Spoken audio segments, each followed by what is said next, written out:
नमस्कार, India voice देख रहे हैं आप। आपके साथ मैं हूं स्वीटी दीक्षित। बुलेटिन की शुरुआत करेंगे हम जानकारी के साथ। संसद के मॉनसून सत्र का आज 10वां दिन है। आज भी सदन में जोरदार हंगामे के आसार है। आज लोकसभा में पेश हो सकता है दिल्ली सेवा बिल। आम आदमी पार्टी लगातार कर रही है बिल का विरोध और ऐसे में आज 10वां दिन है। आज भी हंगामा हो सकता है सदन में, क्योंकि पिछले 9 दिन लगातार हंगामा देखने को मिला है और आज भी कयास लगाए जा रहे हैं। आज भी सदन में हंगामा बरप सकता है। विपक्ष पार्टी लगातार हमलावर है और ऐसे में सत्ता पक्ष भी कह रहा है कि आप सामने आइए, आप चर्चा कीजिए, हम चर्चा के लिए तैयार है। लेकिन दोनों तरफ से वार पलटवार का दौर जारी है और इसलिए संसद की कार्रवाई नहीं चल पा रही है। आसार ये भी है कि आज भी संसद की कार्रवाई नहीं चल पाएगी। जैसे ही संसद की कार्रवाई शुरू होती है, ठीक 5 मिनट बाद स्थगित कर दी जाती है और आज भी यही आसार निकल के सामने आ रहे हैं। आम आदमी पार्टी लगातार कर रही है बिल का विरोध और ऐसे में ये कहा जा रहा है कि दिल्ली अध्यादेश का बिल लाया जा सकता है सदन के पटल पे। तो 10वां दिन है, आज बिल की पेशी हो सकती है। आम आदमी पार्टी इस बिल का लगातार विरोध कर रही है। पिछले कई दिनों से विपक्षी पार्टी को एक साथ करने में जुटी हुई है आम आदमी पार्टी और इसीलिए आज ये कहा जा रहा है कि हंगामा भी जोरदार हो सकता है। आज हंगामे के आसार आज भी नजर आ रहे हैं। तो आम आदमी पार्टी लगातार कर रही है बिल का विरोध। बता दें कि विपक्षी पार्टी को एकजुट करने में अब आम आदमी पार्टी जुटी हुई है।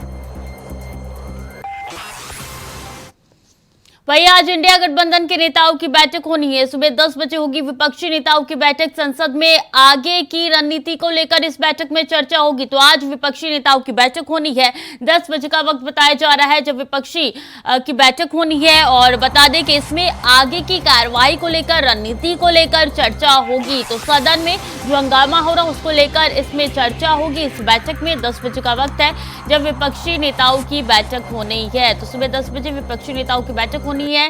संसद में आगे की रणनीति को लेकर चर्चा होगी। तो इंडिया गठबंधन के नेताओं की बैठक आज होनी है सुबह 10 बजे। आगे किस तरीके से सत्ता पक्ष को घेरा जाए इसके बारे में भी चर्चा होगी। क्या रणनीति रहने वाली है, किस तरीके से संसद की कार्यवाही चलने देना है, ये नहीं चलने देना, उसको लेकर भी यहाँ पे मंथन किया जाएगा। तो राजनीति को लेकर चर्चा होगी और 10 बजे का वक्त है जब ये बैठक होने जा रही है।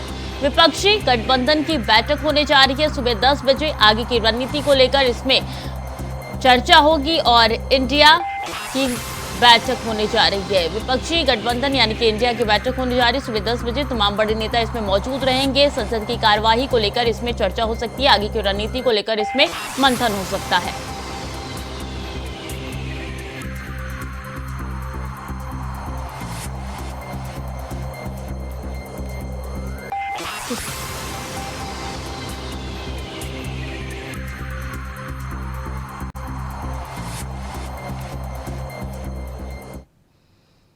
तो वहीं सपा राष्ट्रीय अध्यक्ष अखिलेश यादव ने बुलाई अहम बैठक में पार्टी के सभी प्रवक्ताओं को बुलाया गया है। अहम मुद्दों पर कैसे रखा जाए पद, इस पर होगा मंथन। इसी के साथ अपना पक्ष कैसे, कितनी मजबूती से रखना जाना चाहिए, इस पर भी मंथन होगा। यूसीसी को लेकर, ज्ञानवापी समेत कई मुद्दे ऐसे हैं जिसको लेकर समाजवादी पार्टी अपना स्टैंड रखेगी। तो बैठक में प्रवक्ताओं को बुलाया गया है। अहम मुद्दों पर कैसे रखा जाए पद, इस पर भी मंथन किया जाएगा। इसी के साथ जानकारी आप तक पहुंचा दें कि अपना पक्ष कैसे, कितनी मजबूती से रखना है, इस पर भी वाद विचार होगा। यूसीसी, ज्ञानवापी समेत कई मुद्दों पर तय होगा पार्टी का स्टैंड। अखिलेश यादव पार्टी प्रवक्ताओं के सामने तय करेंगे तस्वीर और सीएम के ज्ञानवापी पर दिए गए बयान के बाद लाइन लेंथ होगी तय। बता दें कि विपक्षी गठबंधन के बीच दिए जाने वाली प्रतिक्रिया पर मंथन भी किया जाएगा। तो आज समाजवादी पार्टी ने प्रवक्ताओं को बुलाया है, मीटिंग बुलाई है और ऐसे में आगे के मंथन होंगे इसमें कि किस तरीके से पार्टी का स्टैंड किस तरीके से होगा, किन मुद्दों पर कितना पद रखा जाएगा पार्टी का। तो अहम बैठक बुलाई गई है अखिलेश यादव के द्वारा। विपक्षी गठबंधन के बीच दिए जाने वाली प्रतिक्रिया पर भी इसमें मंथन होगा। अन्य दलों पर दी जाने वाली प्रतिक्रिया पर भी इसमें निर्देश दिए जाएंगे। तो अहम जानकारी आप तक पहुंचा रहे हैं। जहां पार्टी ने एक बैठक बुलाई है प्रवक्ताओं को, इसमें यूसीसी, ज्ञानवापी समेत कई मुद्दे ऐसे हैं जिसपे तय किए जाएंगे कि पार्टी का स्टैंड क्या है। अखिलेश यादव पार्टी प्रवक्ताओं के सामने तय करेंगे आगे की तस्वीर और मंथन होगा इस बैठक में। सीएम के ज्ञानवापी पर दिए गए बयान के बाद लाइन लेंथ भी इसमें तय की जाएगी। तो बता दें बीते दिन सीएम योगी आदित्यनाथ ने ज्ञानवापी को लेकर बयान दिया था, उसको लेकर भी समाजवादी पार्टी ने पलटवार किया था। अब उसको लेकर भी लाइन लेंथ इसमें तैयार की जाएगी। अन्य दलों पर दी जाने वाली प्रतिक्रिया पर भी दिए जाएंगे निर्देश। तो बैठक बुलाई गई है प्रवक्ताओं की, समाजवादी पार्टी द्वारा आगे के मंथन पर चर्चा होगी।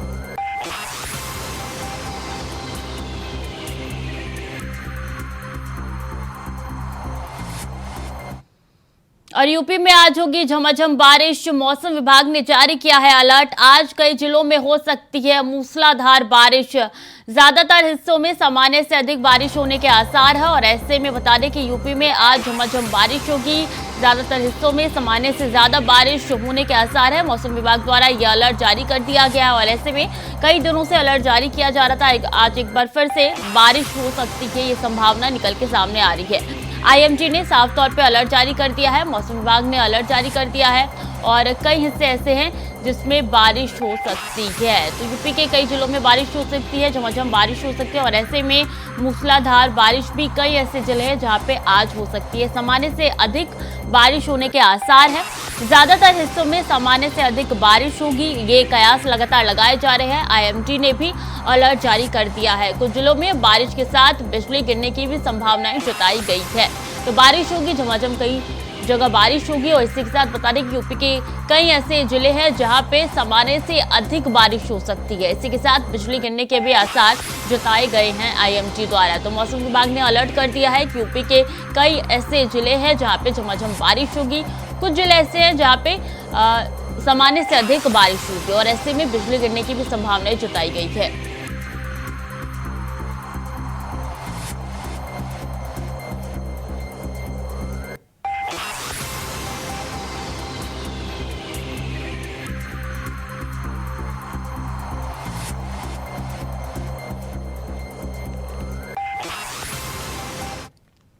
और ज्ञानवापी मामले में सीएम योगी का एक बयान चर्चा में आ गया है। जानकारी के मुताबिक उन्होंने कहा है कि मस्जिद कहेंगे तो विवाद होगा। भगवान ने जिसको दृष्टि दी है वो देखे ना, त्रिशूल मस्जिद के अंदर क्या कर रहा है, हमने तो नहीं रखे ना।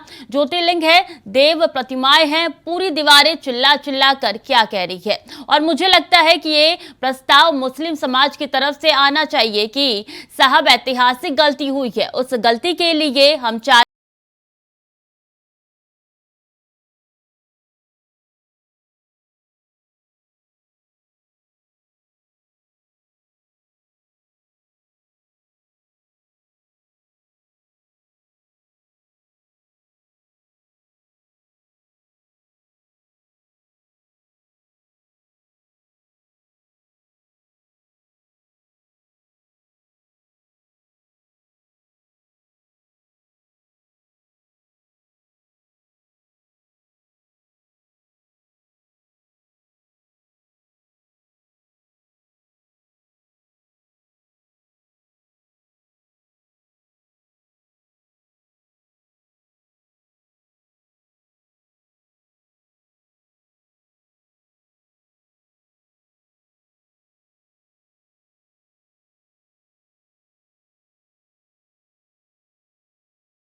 प्रकरण माननीय उच्च न्यायालय में गया है।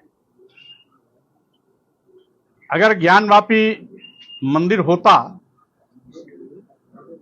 तो माननीय न्यायालय में यह प्रकरण जाता ही नहीं।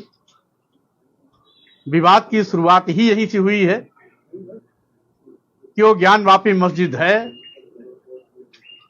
5 वक्त की अभी भी उसमें नमाज पढ़ी जाती है और जब तक माननीय उच्च न्यायालय का कोई निर्णय अन्यथा नहीं आ जाता तब तक वो ज्ञानवापी मस्जिद है।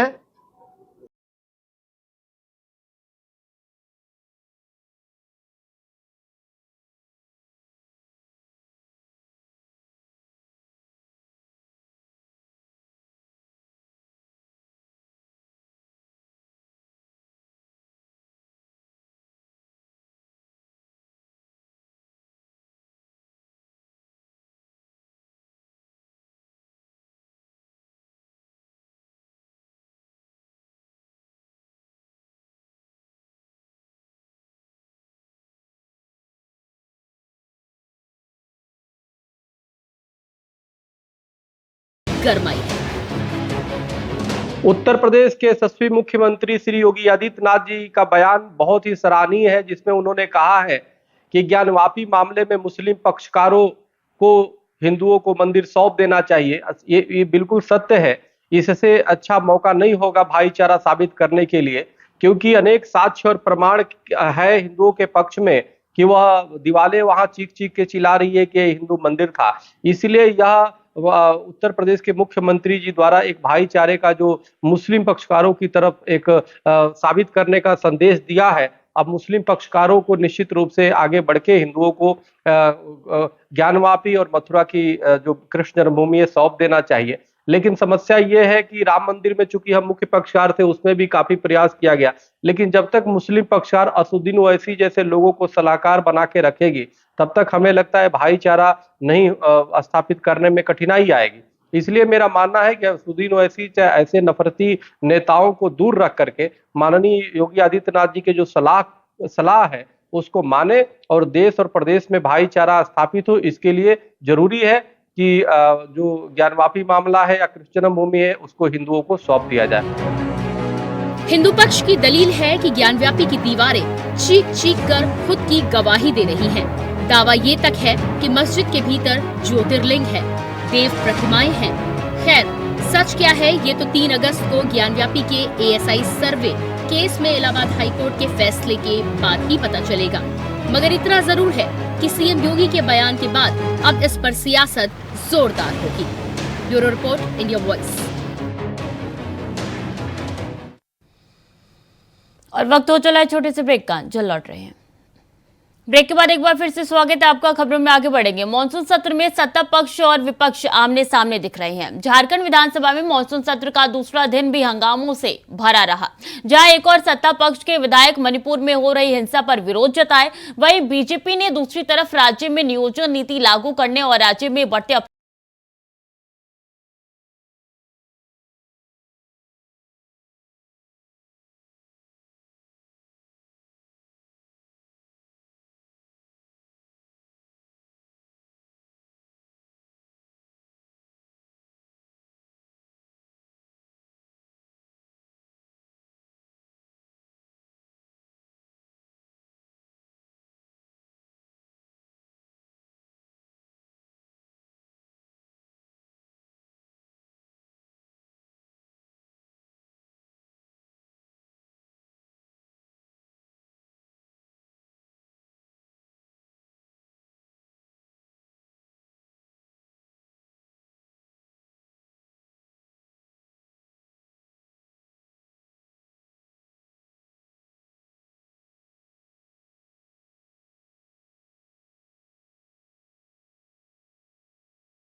मुद्दा है, मेरा मुद्दा है। और अभी भी सदन में हम लोगों ने भी इस मुद्दे को लेकर 1932 खतियान आधारित स्थानीय नीति और ओबीसी आरक्षण को लेकर हम लोगों भी सदन में लाया और सदन में पूरी गंभीरता से इस मामले को उठाएंगे। जहां विपक्ष नियोजन नीति के बहाने सरकार की नीति और नीयत पर सवाल उठा रहा है, तो वहीं दूसरी तरफ सत्ता पक्ष दावा कर रहा है कि सोच समझकर झारखंडी युवाओं के हित में ही नियोजन नीति तैयार की गई, मगर अन्याय हो गया।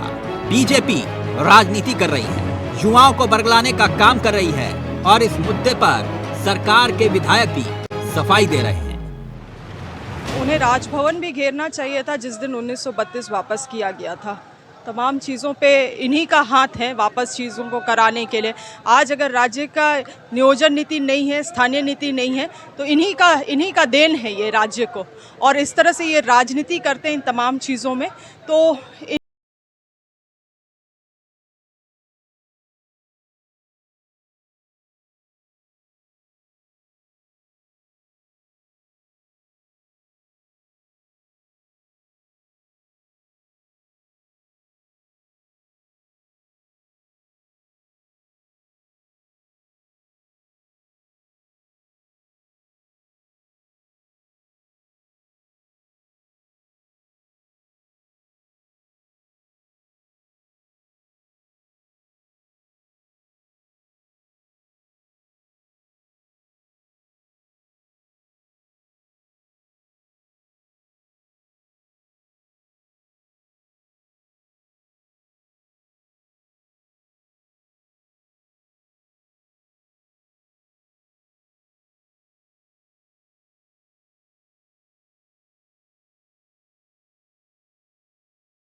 शाहपुर में दर्दनाक हादसा हुआ है। गडर लॉन्चिंग मशीन गिरने से 16 लोगों की जान चली गई है। मशीन के चपेट में आने से 4 लोग घायल हो गए हैं। स्मृति एक्सप्रेस हाईवे का चल रहा था काम और ऐसे में ये मशीन गिर गई, जिसके कारण 16 लोगों की जान चली गई। 4 लोग गंभीर रूप से घायल बताए जा रहे हैं, जिनका अस्पताल में अभी भी इलाज चल रहा है। रेस्क्यू में जुटी एसडीआरएफ की टीमें एसडीआरएफ की टीमें रेस्क्यू में जुट चुकी है। 4 लोग घायल बताए जा रहे हैं। समृद्धि एक्सप्रेस हाईवे का काम चल रहा था, इस दौरान ये मशीन गिरी, जिसके नीचे दबने से 16 लोगों की जान चली गई है। अभी भी 4 लोग घायल बताए जा रहे हैं, जिनका अस्पताल में इलाज चल रहा है। तो अहम जानकारी आप तक पहुंचा रहे हैं, जहां गडर लॉन्चिंग मशीन गिरने से 16 लोगों की जान चली गई है। मशीन के चपेट में आने से 4 लोग गंभीर रूप से घायल हुए हैं। स्मृति एक्सप्रेस हाईवे का काम चल रहा था और इस दौरान रेस्क्यू में एसडीआरएफ की टीमें जुटी हुई है इस वक्त। तो अहम जानकारी आप तक पहुंचा रहे हैं, जहां बता दें कि महाराष्ट्र के ठाणे के शाहपुर में दर्दनाक हादसा हुआ है। गडर लॉन्चिंग मशीन गिरने से 16 लोगों की मौत हो चुकी है। मशीन के चपेट में आने से 4 लोगों की जान चली गई है। तो महत्वपूर्ण जानकारी आप तक पहुंचाने से जुड़ी हुई खबरों में आगे बढ़ेंगे। सांसद बृजभूषण के खिलाफ यौन उत्पीड़न का यह मामला है। आज पटियाला हाउस कोर्ट की पॉक्सो अदालत में सुनवाई होने जा रही है। पुलिस द्वारा दाखिल कैंसिलेशन रिपोर्ट पर सुनवाई होगी। सांसद बृजभूषण शरण सिंह पर यौन उत्पीड़न का आरोप है, तो आज इस मामले में सुनवाई होने जा रही है। सांसद बृजभूषण शरण सिंह पर यौन उत्पीड़न का आरोप है और ऐसे में बता दें कि पुलिस द्वारा दाखिल कैंसिलेशन रिपोर्ट पर आज सुनवाई होगी। तो अहम जानकारी आप तक पहुंचा रहे। कई दिनों से मुद्दा लगातार गरमाया हुआ था और ऐसे में आज इस मुद्दे पे जो है वो सुनवाई होने जा रही है। आगे खबरों की ओर रुख करेंगे। बता दें कि मुख्यमंत्री योगी आदित्यनाथ ने आज गोरखपुर में प्रधानमंत्री आवास योजना के लाभार्थियों के खाते में अलग अलग किस्तों की धनराशि भेजी। इस अवसर पर सीएम योगी ने कहा कि प्रधानमंत्री नरेंद्र मोदी के नेतृत्व में आज पूरे विश्व में भारत की नई पहचान बनी है। तो फिलहाल के लिए बुलेटिन में इतना ही। खबरें लगातार जारी है, देखते रहिए इंडिया वॉइस।